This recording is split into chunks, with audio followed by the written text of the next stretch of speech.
press the bell icon on the YouTube app and never miss another update. Knows the basic strategic problem.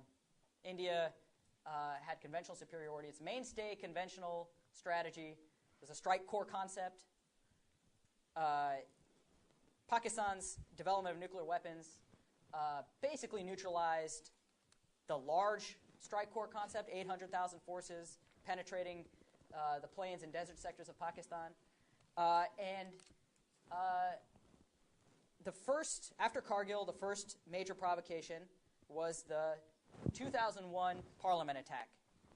And we forget how provocative that may have been to Delhi because at the time, we had just suffered 9/11 and we were gearing up for the war in Afghanistan. The United States was courting Pakistan again to prosecute that war. And on December 13th, you had a group of militants believed to be from the Jaish-e-Mohammed, sponsored and funneled from Pakistan, attacking Parliament, which looks like a potential decapitation strike on the BJP. I mean, this is a pretty provocative. Imagine if a similar attack had been perpetrated on Capitol Hill. And so this led to Operation Parakram. Those who follow South Asia will be familiar with the 10-month military mobilization. Michael and Polly Nayak have written, I think, the best brief on this. What's it called? The Twin Peaks Crisis? Twin Peaks Crisis. Which is available on the web. And it goes through just how severe a crisis this was, right? And the lesson for India, after mobilizing the 3 strike corps during Parakram was they didn't do it fast enough.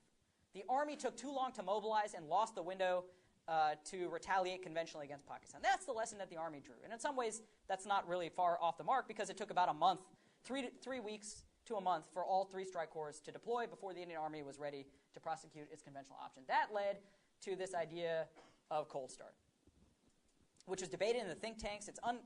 We can debate ad nauseum as to whether the Indian Army ever adopted more aggressive versions of cold start. But the think tank concept that took hold in the media and in Pakistani imagination was this idea of breaking up the strike corps into 10 so-called IBGs, integrated battle groups, to conduct shallow penetrations across the border. It would be a shorter, intense conflict. The idea for the Indians would be to grab some territory as a bargaining chip to dismantle terrorist organizations, basically. Some bargaining chip idea. And you would have to, at some point, attrit the Pakistan army in order to achieve these objectives. And so the myth of cold start, at least, because this concept was never really adopted. India still has the strike corps concept, even though it's reoriented its mobilization procedure. The holding corps have become pivot corps. We can talk about what configuration may or may not exist now. But the more extreme version of cold start that was propagated seems to not have been adopted by the Indians. And this came on the heels of Parakram, right? So 2004-ish is when the myth of cold start is born. And that gives genesis to Pakistan's tactical nuclear weapons development. So the Nasr and other cruise missiles, which are shorter range. The Nasr is 60, now 70 kilometers. And the idea was, cold start gave grist to the mill here to develop these tactical nuclear weapons to defeat cold start. What's the Pakistani line? Cold start will end in hot war. And this is repeated in ISPR releases all the time, right? So full spectrum deterrence takes hold after the development of cold start. You get the idea is tactical nuclear weapons on Indian forces as they cross into Pakistani territory. Pakistan Army will stand and fight for a while. May not be first resort, but it won't be last resort. Tactical nuclear weapons to defeat India's conventional attack. And then the strategic nuclear weapon, the long-range nuclear forces, to deter Indian nuclear retaliation. Right? India's doctrine is no first use, credible minimum deterrence. And that worked when Pakistan only had strategic nuclear forces. You could threaten massive retaliation when they had limited strategic nuclear forces. And you could say any use of strategic nuclear weapons would result in massive strategic nuclear retaliation.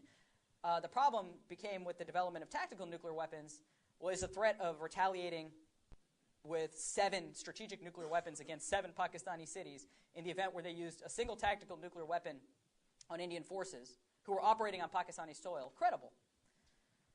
And so Pakistan develops this idea of full spectrum deterrence, right? And the idea is to use strategic nuclear forces to deter the Indian strategic nuclear retaliatory attack. That makes the use of tactical nuclear weapons a war-winning strategy. So we all knew the cycle, right? Terrorist attack believed to be sponsored by Pakistan. India retaliates with some version of cold start. Pakistan uses tactical nuclear weapons on Indian forces, on Indian soil. And India does not have the justification for retaliating with strategic nuclear forces. Then comes the Bombay attack, 2008, right? And this really surfaced the dilemma, right? By 2008, you were supposed to have Cold Start intact. You were supposed to have a credible, conventional retaliatory option. And this was an outrage that was worse than the Parliament attacks. 173 people killed. British citizens, American citizens, Israelis, Indians. So the dilemma is, how do you escape the paralysis of Pakistan's tactical nuclear weapons following a mass casualty provocation? After Bombay, it was clear that there was really no credible ground retaliatory option to strike back with. And the problem is, we can talk about India's ground-centric options. Toby and George at Carnegie have written Not War, Not Peace, great book, which goes through why there are other options, but it takes inter-service coordination to develop them. And India's always focused on the ground option. So the ground option, though, wasn't available. And so if your solution to Pakistan's tactical nuclear weapons was trying to operate below the threshold, say, okay, we're going to develop a Cold Start-like strategy so we don't cross Pakistan's nuclear threshold. After the Bombay attacks, you have this problem, and Pakistan believes that, that threshold is too hard to fix. How do you ensure that Indian forces stay below the threshold? How do you ensure that, if Pakistan devolves tactical nuclear weapons in the crisis, that one brigadier or major general that has control of the system doesn't use it? How many thresholds do you have to calibrate against? And how do you stop your forces from getting drunk on success if you get going, right? And so this idea of Cold Start kind of, was frozen after the Bombay attacks and thereafter, right? The conventional option is still going to be worked on, I imagine. But it also meant thinking about potential adjustments to nuclear strategy. So I'll very quickly walk through the evidence that I presented earlier, and this is not the first time, so anybody can see this on the web. But let's start with the Holy Doctrine. The 2003 official release of the doctrine, only 8 bullet points. This is the only official. There's a draft nuclear doctrine of 1999, which is a long, meandering, at times inconsistent doctrine, which was probably never intended to be released publicly. It was. The only official release is the actual doctrine, right? So there are 3, let's call them 3 core pillars of the official doctrine. Credible minimum deterrence, pillar number 1.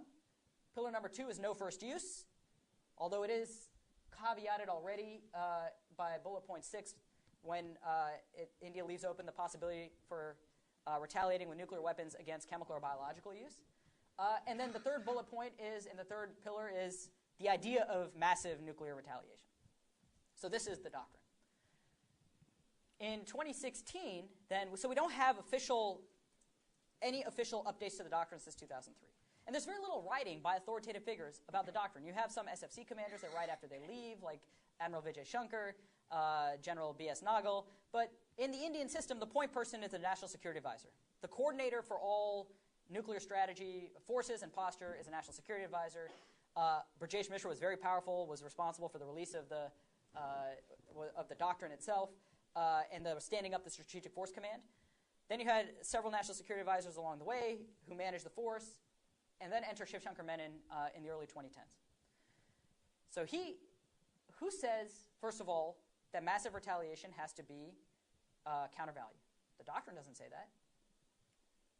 And in response to this dilemma about having limited conventional options or unattractive conventional options after a Pakistani terrorist attack, Menon writes, if Pakistan were to use tactical nuclear weapons against India, even against Indian forces in Pakistan, right, so that scenario, it would effectively be opening the door to a massive Indian first strike, having crossed India's declared red lines.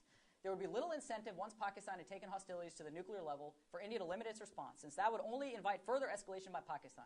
India would hardly risk giving Pakistan the chance to carry out a massive nuclear strike after the Indian response to Pakistan using tactical nuclear weapons. That sentence is really important. He lays out the logic for not allowing Pakistan to use its long-range strategic force if India were to retaliate with either proportional retaliation or strategic nuclear retaliation. In other words, Pakistani tactical nuclear weapon use would effectively free India to undertake a comprehensive first strike against Pakistan. Now, nuclear jargon, for those of us who have been studying nuclear weapons for a long time, comprehensive first strike it's alarm bells. A very specific meaning. It means strategic nuclear counterforce. So one of the criticisms I got was, Menon didn't really mean, he didn't know what comprehensive first strike meant. He's a pretty sophisticated national security advisor, he's a foreign secretary, ambassador to China. He's been studying this stuff for a long time. And even if you think that, the sentence before it is really important, right? Because he's basically laying out the logic. India would hardly risk giving Pakistan the chance to carry out a massive nuclear strike after the Indian response to Pakistan using tactical nuclear weapons. He's talking about disarming their strategic nuclear force. The Joint Doctrine Indian Armed Forces 2017, which came out after all of this. A couple of things. One, the responsiveness of the force we know has increased over the past several years. One interesting tidbit is the Strategic Forces Command controls all of India's nuclear warheads. Now, this could be sloppy because the SFC itself may still be comprised of civilian agencies, and so it's unclear whether the joint doctrine here is saying something new or is kind of folding it in. But the bigger thing for me, at least, was this is the first official doctrine that I know of that dropped credible minimum deterrence. And the joint doctrine itself refers to just maintain a credible deterrence. Now, this was a sloppy doctrine in a lot of ways. A lot of typos, even in the publicly released version. But given all the kerfuffle over all of this, dropping one of the pillars of the official doctrine in another official release